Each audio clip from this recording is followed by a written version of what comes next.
palabra es la luz que me guía. Seguiré tus pasos cada día.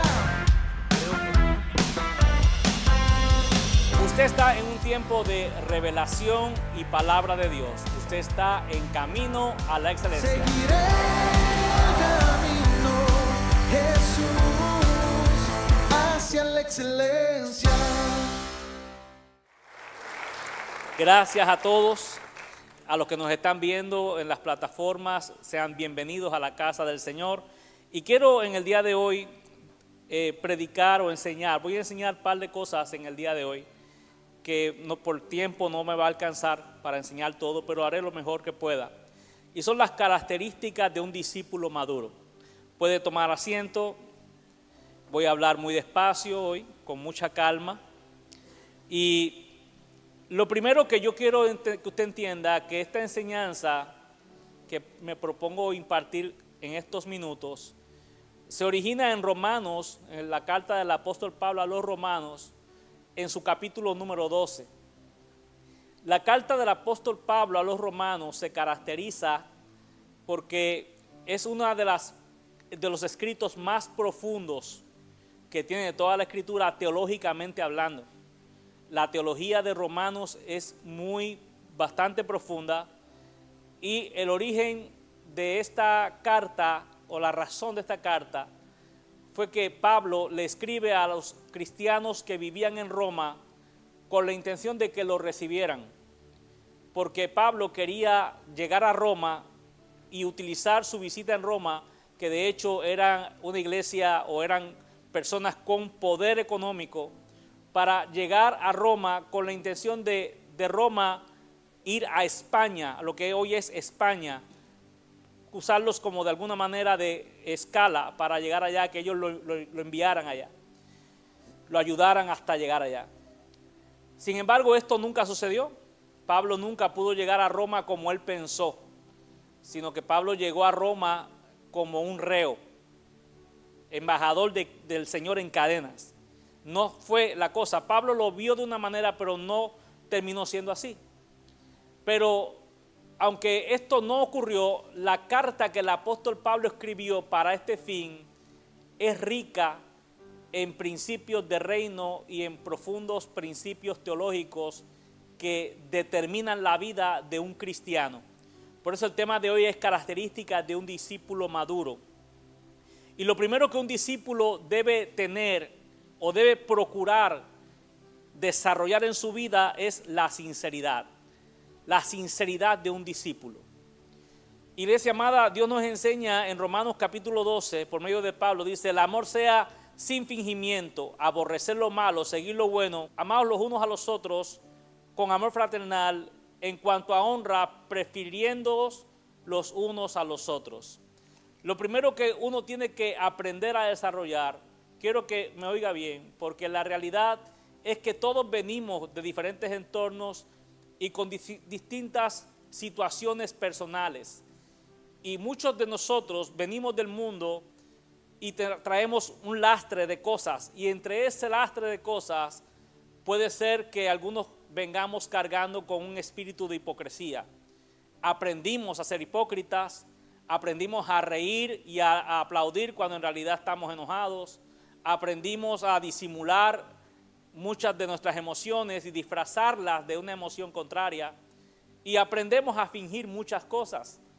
Fingimos amistad, fingimos lealtad. Hay muchas cosas que se fingen, pero que no son reales. Sin embargo, el apóstol Pablo comienza diciendo que el amor sea sin fingimiento. Quiere decir que podemos fingir ser gente que tiene amor, pero usted podrá fingir eso un tiempo y podrá engañar a algunas personas por un tiempo, pero no podrá todo el tiempo fingir que ama si no ama. Eventualmente quedaremos expuestos, eventualmente se verá lo que hay en el corazón de la persona. Por eso lo primero que deseo destacar ahora es que un discípulo maduro tiene que proponerse amar sinceramente. Amémonos, amemos sinceramente. Esto es una decisión que se toma. El amar es una decisión. Y usted, aunque tenga muchísimas razones en la vida para odiar, para repudiar, para abstenerse de dar amor, yo le quiero recomendar como parte de su regeneración y su transformación a un discípulo maduro, es que usted diga, yo voy a amar, pase lo que pase, venga lo que venga, no matter what, yo voy a amar a toda persona. ¿Alguien puede decir amén a eso? La segunda cosa que me enseña este pasaje es la habilidad para saber discernir el bien del mal, entre el bien y el mal. Por eso dice la palabra aborrecer lo malo, seguir lo bueno. Pero ¿qué sucede si lo que es bueno para usted es malo y lo que es malo para usted es bueno? Entonces, porque sí sucede. O sea, decimos hay que aborrecer lo malo, pero el problema es que la formación que usted tuvo en su infancia, como sea, lo que aprendió en la vida, en la calle, lo que formó su carácter, para usted lo malo es bueno y lo bueno es malo. De hecho, es una de las características que definen el carácter de los hombres de esta generación, de los tiempos del fin. Mientras más nos acerquemos a la venida de Cristo, más veremos este patrón en los hombres. A lo malo llamarán bueno y a lo bueno llamarán malo. Por eso usted ve el odio, el repudio que hay para, por ejemplo, una iglesia, un pastor, un ministerio que predique la santidad, que predique el amor, que predique los buenos valores, nos tilda de un sinfín de cosas, todas de ellas odiosas. Porque predicar lo bueno, por hacer lo bueno, por afirmar los valores familiares, eso para alguna gente es una ofensa, porque según ellos somos retrógradas o somos personas no gratas. Pero iglesia amada, el apóstol Pablo nos enseña que aborrece lo malo y sigue lo bueno. Pero es importante que usted entonces tenga la habilidad de definir qué en realidad es lo malo y qué en realidad es lo bueno. Porque no sea que usted termine amando lo malo y despreciando lo bueno porque usted no sabe discernir una cosa y la otra. Pero la mejor manera en que podemos establecer esta diferencia en nuestras vidas es cuando usted convierte la palabra de Dios en el manual de referencia para usted dirigirse en este mundo. El timón de tu embarcación, aleluya, el volante de tu vehículo es el Señor. Alguien puede decirle amén a eso y darle la gloria al Señor. Y la tercera cosa que también dice este pasaje es que la honra, dice honrándonos unos a los otros, amor fraternal, en cuanto a honra, prefiriéndonos los unos a los otros. Por ejemplo, si usted no tiene un principio bien desarrollado, puede ser que alguien esta mañana que no haya sido desarrollado en la palabra, hasta se haya ofendido o escandalizado por el hecho de que en el día de hoy se resalte que para mi vida, para alguna gente es una bendición. Alguien puede decir, ¿y eso por qué lo hacen? Eso no lo deberían hacer porque en la iglesia se va a oír de la palabra y a oír de Cristo, pero el que habla de esa manera obviamente ignora lo que el apóstol Pablo enseñó. Dijo, en cuanto a honra, prefiéranse los unos a los otros. O sea, es importante que una iglesia saludable siempre manejará principios de honra elevados. Por eso usted ve que en esta casa nos honramos los unos a los otros. ¿Cuántas veces yo no honro la banda? ¿Cuántas veces yo no honro el ministerio de los niños? ¿Cuántas veces no honro a los ujieres? ¿Cuántas veces no honro la vida de líderes anfitriones de casa de vida que son prácticamente ese motor imparable que es lo que nos mantiene creciendo y renovándonos todo el tiempo? Y la iglesia honra al pastor, el pastor honra a la iglesia, la pastora honra al pastor, el pastor honra a la iglesia y así, y es un ciclo interminable de honra, porque esto lo enseñó el Señor, porque esto tiene una razón de ser y un propósito para lo cual el Señor lo estableció. La honra es una acción que hacemos de manera intencional. Esto no lo dejamos al azar, somos intencionales en la hora de honrar a quien honra merece. ¿Habrá alguien que pueda ser intencional en el día de hoy? Aleluya, y honrar al Señor. ¿Habrá alguien que intencionalmente pueda alabar a Cristo en esta mañana de gloria? Gloria al nombre del Señor. Lo próximo que Pablo enseña en Romanos 12 es la fortaleza de un discípulo. Los discípulos tenemos que ser gente fuerte, Y la palabra dice en Romanos 12:11, dice, en lo que requiere diligencia, no perezosos, fervientes en espíritu, sirviendo al Señor, gozosos en la esperanza, sufridos en la tribulación, constantes en la oración, compartiendo para las necesidades de los santos, practicando la hospitalidad. Ahora, la decisión de servir al Señor requiere diligencia. Diligencia es lo que usted pone como prioridad. Servir al Señor para usted debe ser una prioridad. Diga prioridad. Esto no es algo secundario, si hay tiempo, si tengo ganas, si estoy de ánimo. Es una prioridad. Esta mañana el hermano Obed hablaba acerca de la prioridad que es, que nos puede venir el miedo de muchas cosas que están pasando. Pero como usted tiene sus prioridades en orden, usted no permite que el miedo lo controle y echa para el lado el miedo, y aunque le tiemble lo que le tiemble, usted va a cumplir con la prioridad que usted tiene en la vida. Estamos acá, linda iglesia. Por eso me reitero en las palabras que él dijo, porque se tiene temor a las redadas, a las deportaciones, pero yo no veo a nadie quedándose en su casa porque están deportando gente o porque no sé qué, que oyeron que por allá abajo andaba el ICE y la gente no fue a trabajar. Yo no los oigo en eso. La gente dice, sabemos que ese peligro está, y se lanza a buscar el pan para su familia. Iglesia amada, ¿por qué? Porque eso es una prioridad. Pero también quiero decirte que también servir al Señor, trabajar en su obra, congregarnos, alabarle, adorarle, es una prioridad. ¿Alguien puede decir que es una prioridad? Gloria a Jesucristo. Iglesia amada, la decisión del servir al Señor requiere de diligencia y un espíritu fervoroso. Pablo habló de que con fervor le sirviéramos a Dios. Y fervor es entusiasmo extremo. Tenemos que aprender a comportarnos como gente que tiene entusiasmo extremo. Y no como llegamos o llegan algunos a la casa de Dios que parecería que le están haciendo un favor a cualquier persona y lo están haciendo hasta de mala gana. Como el que le hace un favor a un vecino molestoso. No, iglesia amada, nosotros venimos a la casa de Dios con un espíritu fervoroso. Venimos con gratitud, venimos con una razón, venimos con toda la intención de honrar al Rey de Reyes y al Señor de Señores. Pero cuando usted no aprende a ser agradecido, a usted le costará demasiado desarrollar un espíritu fervoroso. Mi alma alaba la gloria de Dios. ¿Alguien puede decirle amén a eso? ¿La suelto o no la suelto? La suelto. Ayer estábamos aquí compartiendo acá, pero yo como todos los servos, había gente compartiendo y vinieron por el aprecio que me tienen y sé que es un aprecio real, pero no se desconectaron del partidito que había ayer.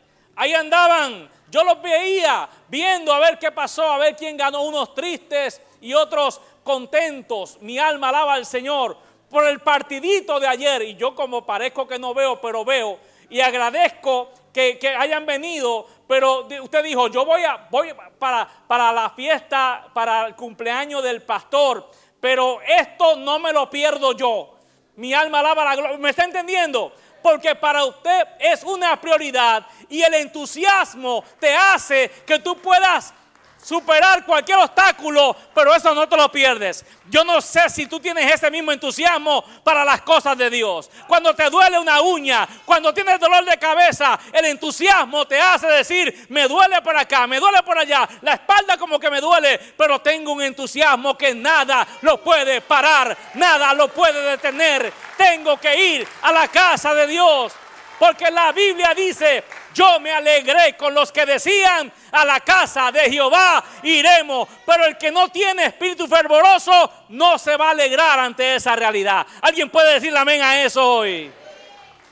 Gloria al nombre del Señor. Las promesas de Dios producen gozo en nuestra vida.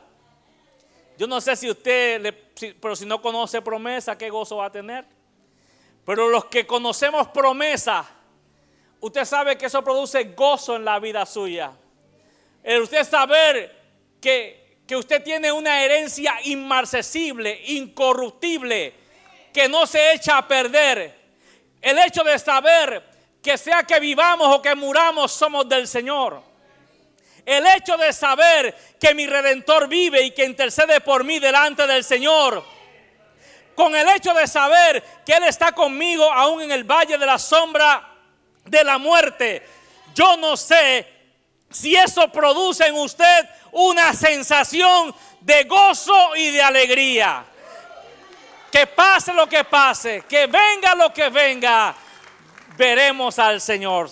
Dele ese aplauso al Señor con fervor. Las promesas de Dios producen gozo en mi vida. Yo sé que mi Redentor vive. Yo sé que mi Señor me sanará de esta enfermedad. Por eso me gozo.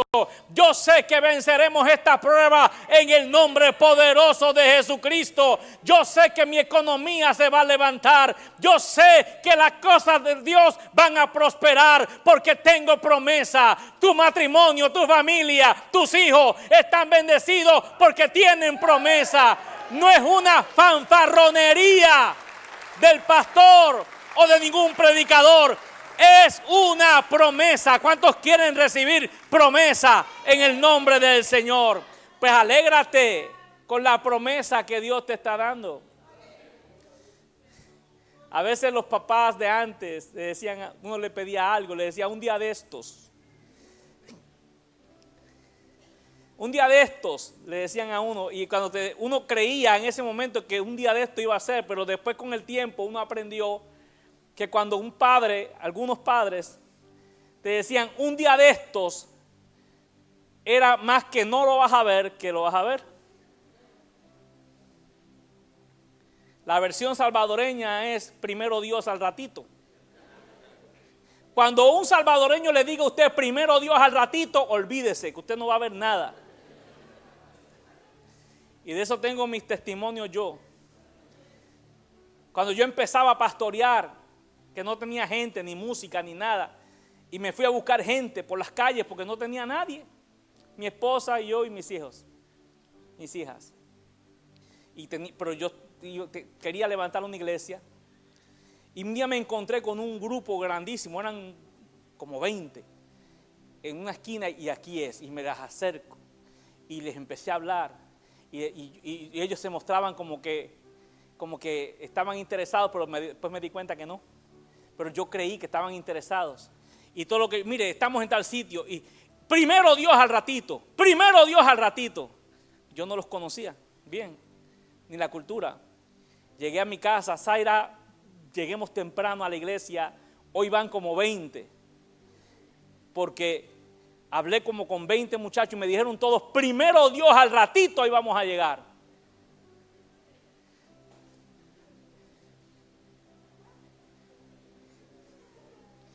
Ahí fue donde me percaté de que cada vez que alguien me dice primero Dios al ratito, si no me quiere ver bravo, no me diga eso. Porque me trae malos recuerdos eso. Traumas del pasado. Pero iglesia amada, los hijos de Dios tenemos gozo en nuestra vida. Iglesia amada, algo que enseña el apóstol Pablo es que tenemos que soportar las pruebas y las tribulaciones. Usted tiene que saber que un cristiano, un discípulo maduro, va a atravesar por muchas pruebas y tribulaciones. Y usted no puede darse el lujo de que cada vez que usted esté atribulado, que esté acongojado, que esté triste, usted comprometa su servicio en las cosas del Señor, ni por tristezas, ni por enfermedades. Pablo dijo, ¿quién enferma y yo no enfermo? Todos nos enfermamos, todos nos pueden venir pruebas, todos nos vienen crisis, a todos nos pasa algo, pero lo que no nos puede pasar es que se pierda el amor por las cosas de Dios, por causa de las cosas que este mundo nos hace. Alabado sea la gloria del Señor. Soporte las pruebas, soporte las tribulaciones. Y también, iglesia amada, que la vida espiritual requiere desarrollar una disciplina en la oración. Una persona, un cristiano que no ora, el apóstol Pablo dice, gozosos en la esperanza, sufridos en la tribulación, constantes en la oración. El problema que pueden tener alguna gente es que no oran. Oran si acaso por la comidita que se van a comer, y esa es la oración más rápida y fugaz que se hace. Lo mismo que te dije ayer, te digo hoy, Señor, amén. y venga. O sea, un cristiano que no tiene disciplina de oración, usted podrá medio funcionar en los tiempos normales de la vida. Pero cuando le venga una situación particular, si no hay oración, usted no va a soportar nada. Caerá en cuanta tentación el diablo le ponga de frente. E inclusive, déjeme decirle algo más. De este oficio que yo hago y de los que también trabajan muy cercanos a mí, reciban esta exhortación en amor que les voy a dar. El asunto con la oración es determinante. Tan determinante que aun cuando te está yendo bien, aunque te está yendo bien, si tú descuidas la oración, te secas yéndote bien. La casa de vida prosperando y tú secándote. La gente respaldándote, no hay prueba, la mujer duerme contigo, tu esposo está a tu lado, tus hijos están en casa y como has descuidado la oración, comienzas a secarte, te comienzas a morir en vida, comienzas como la vela, te vas secando, te vas evaporando parado. ¿Estás entendiendo, linda iglesia? La oración es determinante aún para las crisis de la vida, pero aún cuando te está yendo bien, tú necesitas mantener la oración, porque la oración te mantiene humilde, la oración te mantiene dependiendo del Señor y la oración te mantiene enfocado que el gran yo soy es el que gobierna la vida tuya y que todo éxito, toda victoria que estás teniendo proviene del Señor. Tú puedes decirle amén a eso en esta mañana. Gloria al nombre del Señor. También la palabra nos habla de la generosidad. La generosidad, habla el Señor, dice que parte de la madurez de un discípulo es ser generoso y hospitalario. La generosidad, iglesia amada, fortalece nuestra vida espiritual. Entonces se pregunta, ¿por qué es que Dios, siendo dueño de todo, nos pide? ¿Por qué Dios pide? Si Dios es dueño de todo, ¿para qué me pide a mí que no tengo casi nada? Pues porque cuando usted aplica y ejerce la generosidad, eso fortalece su vida espiritual. Como lo dijo el Señor, más bienaventurada cosa es dar que recibir. O sea, cuando usted da, usted recibe algo en su espíritu que no lo recibe cuando recibe usted algo. Cuando usted da, usted siente que algo que yo no puedo describir, pero el que lo hace y el que lo vive sabrá de qué yo hablo. El que tiene problemas de avaricia no va a entender ni con señales entenderá esto. Esto lo entenderá el que tiene un corazón generoso. Como aquellos que solitos, sin yo pararme aquí a hacer un ejercicio de promesa, gente que me ha dicho, pastor, ya yo tengo mi promesa, y otros la han traído sin ni siquiera yo levantar una promesa para el proyecto de la casa de Dios. Pregúntele a ellos por qué lo hacen. Nada más que 3 aplaudieron porque parece que hay mucha gente aquí que les dolió eso. Ellos nunca me van a pedir que yo diga sus nombres desde acá, pero pregúnteme en privado, pastor, ¿de quién usted hablaba? Y yo le voy a decir a usted de quién yo hablo, y después que usted sepa de quién yo hablé, usted vaya con él y pregúntele, oye, ¿por qué tú hiciste eso? Y que él te diga por qué lo hizo. Y que te diga por qué hizo lo que hizo y qué sintió cuando lo hizo. Es algo que una persona que está controlada por la avaricia nunca lo va a experimentar. Nunca. Más bienaventurada cosa es dar que recibir. El apóstol Pablo le enseñó que la generosidad es una fortaleza para nuestra vida espiritual, porque dice la palabra, gozosos en la esperanza, sufridos en la tribulación, constantes en la oración, compartiendo para las necesidades de los santos, practicando la hospitalidad. Esto lo enseñó él como parte de la fortaleza de un discípulo maduro. Alguien que ha madurado tiene estas cosas, y estas cosas no te hacen peor. Estas cosas te hacen mejor, más fuerte, más lleno de fe, más lleno de esperanza, más te pareces más a Dios. Alguien puede decirle amén a eso y darle al Señor la gloria que Él se merece. Gloria a Jesucristo. Quiero ir concluyendo porque no creo que pueda decir mucho más. Y son los deberes de un discípulo. ¿Sabe que un discípulo tiene deberes? Un cargabiblia no tiene deberes. Un congregante no tiene deberes.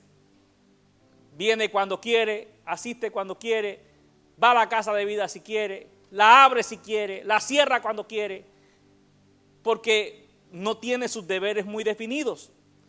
Pero un discípulo tiene deberes. Pero voy a hablar de unos deberes muy desafiantes. No dije deberes. ¿Qué es un deber? Una obligación.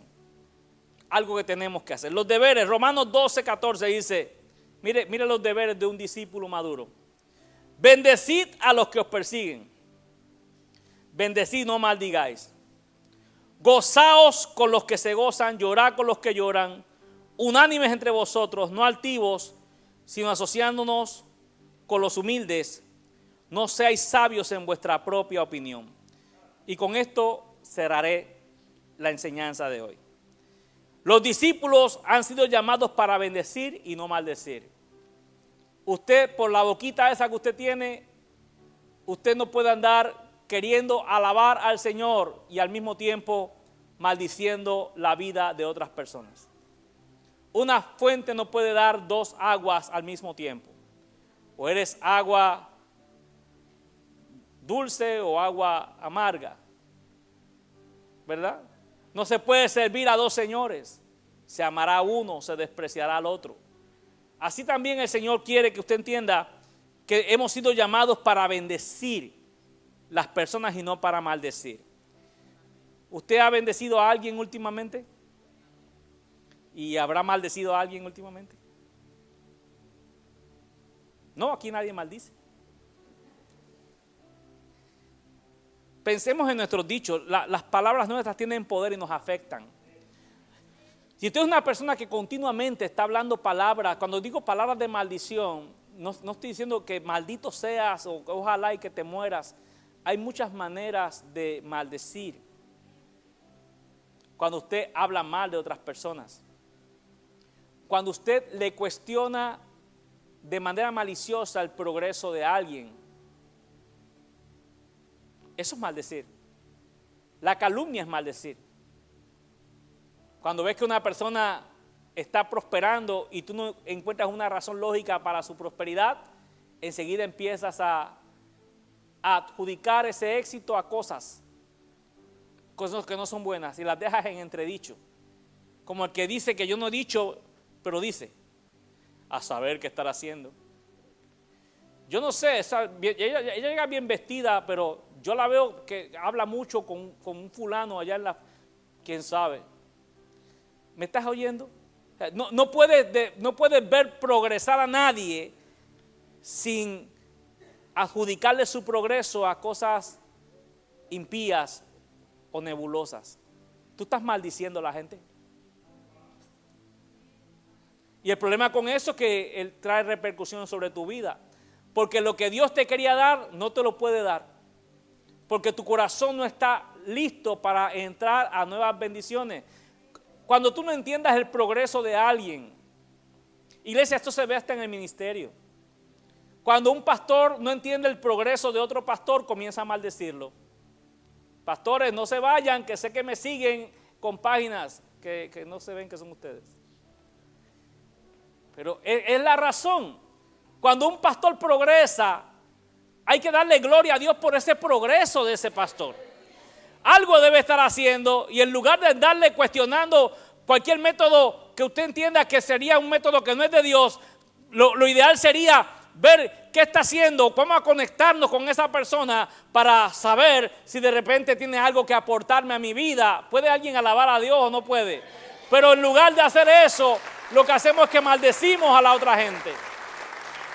Y eso se ve en el ministerio. Cuando una persona ve el crecimiento de un ministro en una ciudad, mientras que a 3 cuadras hay uno que no crece, tú puedes escuchar maldiciones de un lado y maldiciones del otro. Pero también en el progreso podemos maldecir y podemos cortarnos las bendiciones. Porque si yo en mi progreso, en mi avance, estoy denigrando a los que están tratando de levantarse y no lo han logrado, Dios también los quiere bendecir a ellos, pero yo no los puedo maldecir con palabras hirientes y despectivas solo porque yo estoy creciendo, estoy mejorando y ellos todavía no han mejorado. Eso es para unos y para los otros. Pablo dijo, bendecid y no maldigáis. ¿Alguien puede decirle amén a eso en el día de hoy? Aleluya, gloria al Señor. Un discípulo maduro sabe tener empatía con los que sufren. Usted tiene que aprender a ser empático. Y cuando vea a una persona sufriendo, no esté buscando qué maldición será, qué maldición generacional será la que lo ha alcanzado. No, déjese de esas boberías. Usted tiene que entender que si usted viene con un lastre de maldiciones, de familiares brujos, hechiceros y delincuentes y drogadictos, usted vino a Cristo ahora. Y la sangre de Cristo rompe toda maldición y rompe todo lastre de maldición en la vida suya. Y usted y yo nos hemos convertido en linaje de Abraham. Y tenemos las promesas según el Señor las ha declarado para nosotros. Entonces, aprendamos, iglesia amada, a ser empáticos con los que sufren. Cuando sepas que alguien está sufriendo y que Dios te lo permita notar, haz algo por aliviar ese sufrimiento de esa persona. Porque para hablar todo el mundo se apunta, pero trata de mitigar ese sufrimiento. Trata de identificarte con el dolor de la persona, no con sus faltas o errores, con el dolor de una persona. ¿Sabe usted que se ve esto tanto donde hay padres que tienen hijos excepcionales, mientras que hay otros padres que tienen hijos no tan excepcionales? Y se escuchan ese tipo de una madre que está sufriendo por una hija que anda toda loquita por ahí. O un padre y una madre que andan sufriendo por un hijo que anda en malos pasos, en sustancias controladas, adicciones. Y eso no te está pasando a ti.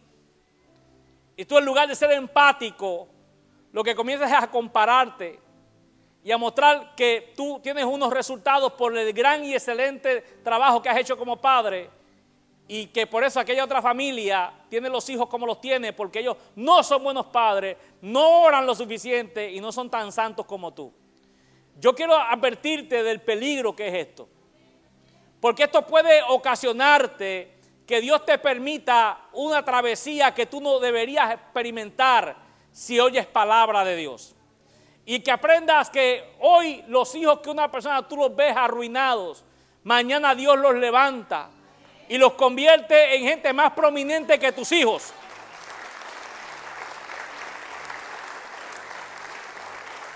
Aprenda. Esto también tiene que ver con desarrollar un espíritu libre de arrogancia. Hay mucho cristiano inmaduro que por dicha inmadurez se han convertido en arrogantes. Han interpretado su bienestar y lo han convertido en arrogancia y no en humildad. Hay un pastor de la iglesia de Apocalipsis, de las iglesias del Apocalipsis, que se jactaba y decía: soy rico, no tengo necesidad de ninguna cosa. Y se jactaba de su progreso. Sin embargo, el Señor habló de él. Y le dijo: tú eres un pobre, ciego, desnudo. Compra colirio para que laves tus ojos y veas. Dando a entender, iglesia amada, que hay personas que su bienestar los ha envanecido. Y en lugar de ser mejores, se han convertido en personas literalmente hasta insoportables. Ayer escuchaba un testimonio de alguien que me contaba de una persona que fue muy humilde y su progreso lo ha vuelto una persona insoportable. En inglés le dicen cocky, ¿verdad? Cocky, insoportable. Era humilde, fue progresando, y ese progreso, en lugar de hacerlo más dependiente del Señor, lo convirtió en una persona arrogante. Ahora miran por encima del hombro a todo el mundo es inferior.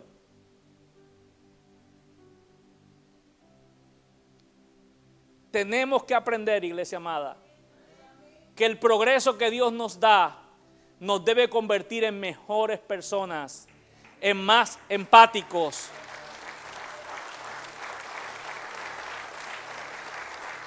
Oiga esto último que le quiero decir. Nunca te asocies con personas soberbias. ¿Cuál es la recomendación de Romanos 12? Asociándonos con los humildes. Tú deberías comenzar a analizar con quién estás estrechamente ligado y qué aporta cada una de esas personas en tu vida.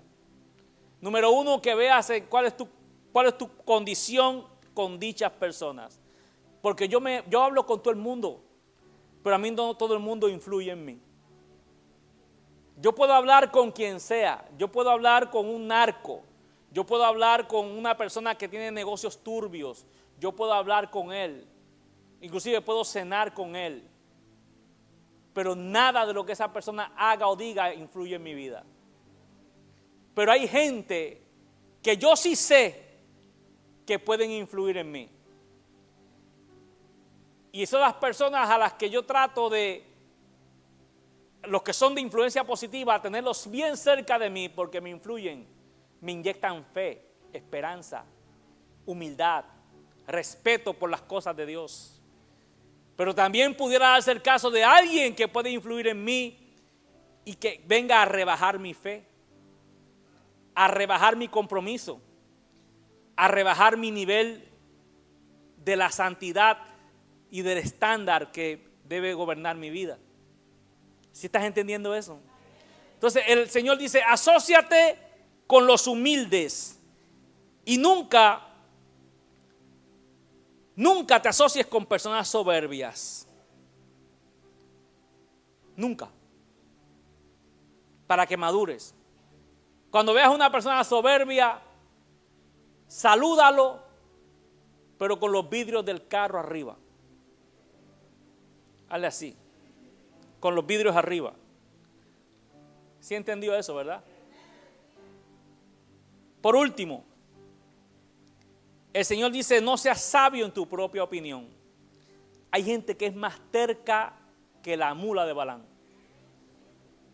que ni a palos caminó. No te creas dueño absoluto de la verdad. Hay gente que jamás pierde en una discusión. Es más, hay gente que estudia Biblia, no para ganar almas, para ser discípulos, estudian Biblia para discutir, para pelear con otros y decir, yo le gané.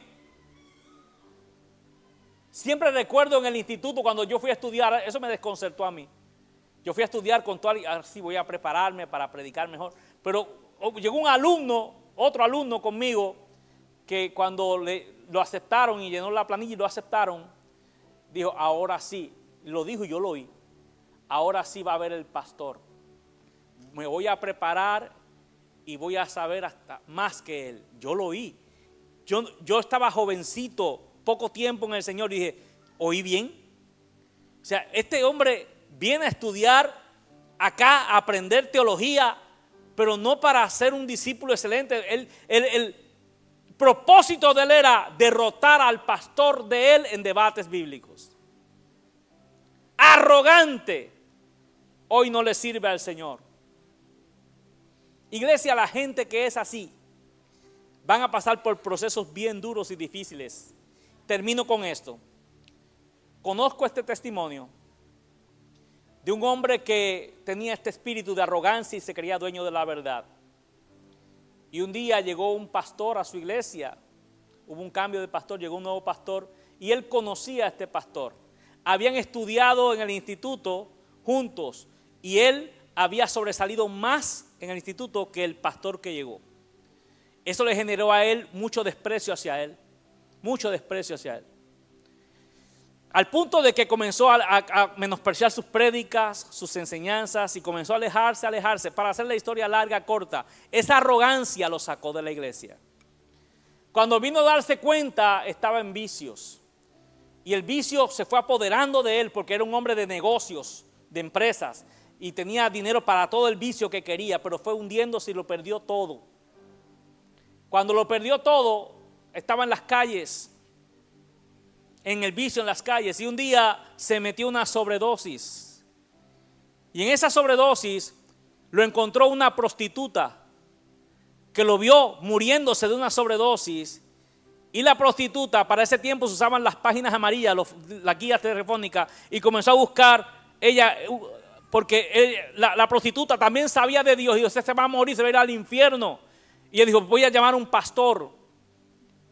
Y llamó a un pastor y buscó pastor, y encontró un pastor, lo llamó, el pastor llegó. Cuenta la persona que ya dice que sentía que su alma, y eso es cierto, porque a mí yo una vez me iba a morir, y eso es cierto, como lo contó él, así me pasó a mí. Yo sentía que me iba, y oía, la gente me gritaba, y yo los oía como si estuvieran a kilómetros, cada vez más lejos, así se siente, y es cierto, yo me iba a morir una vez, no tengo tiempo para contarle eso, otro día les cuento, pero es así, la gente te grita y tú los oyes más lejos, hasta que llega un punto que no los oyes más, te estás muriendo. Y él contaba que él, así, la mujer gritaba, no te mueras, le gritaba, y de momento escuchó una voz, un vago susurro, que oraba, Señor, perdónalo, Señor, dale una oportunidad, un susurro. Pero ese susurro cada vez se hizo más agudo, y cuando él despertó y abrió los ojos, el que estaba orando por él al lado de una prostituta que sintió compasión de él, era el pastor que él había despreciado, porque no sabía nada, porque él sabía más que él. Iglesia, la arrogancia nos lleva a nosotros a creernos que somos dueños de la verdad. Aprenda que hasta de un niño usted puede aprender grandes lecciones en la vida de un niño. Póngase de pie. Jesús dijo en la palabra, el que quiera venir en pos de mí, niéguese a sí mismo, tome su cruz cada día y sígame. Y el que quiera ver el reino de Dios, dice la Biblia que tomó un niño y lo puso frente a todos. El que quiera ver al Señor, que se convierta como un niño. Entonces, si el Señor usó un niño para decirme a mí que yo necesito ser como Él para ver el reino de Dios, los niños vale la pena observarlos. Porque si el Señor los usó de referente, el niño tiene algo que yo necesito aprender de Él. Y algo que todos tuvimos, pero que perdimos por nuestro pecado. ¿Ha observado usted a los niños? Los niños se pelean, discuten, se enojan. Y los padres ahí van a agarrarse con el otro padre. Tu hijo acá, que tu hijo le hizo al mío. Y hasta se enojan los padres. Y después vemos que al ratito los niños que estaban peleando están jugando. Y no se están recordando, no, que aquella vez me quitaste el carrito, no. Se reconcilian y juegan. Al niño tú lo regañas, llora. Y después al rato viene y se va acercando y te abraza. Es como que los niños tienen cosas que enseñarnos. Pero como muchos de nosotros somos arrogantes y nos creemos dueños de la verdad,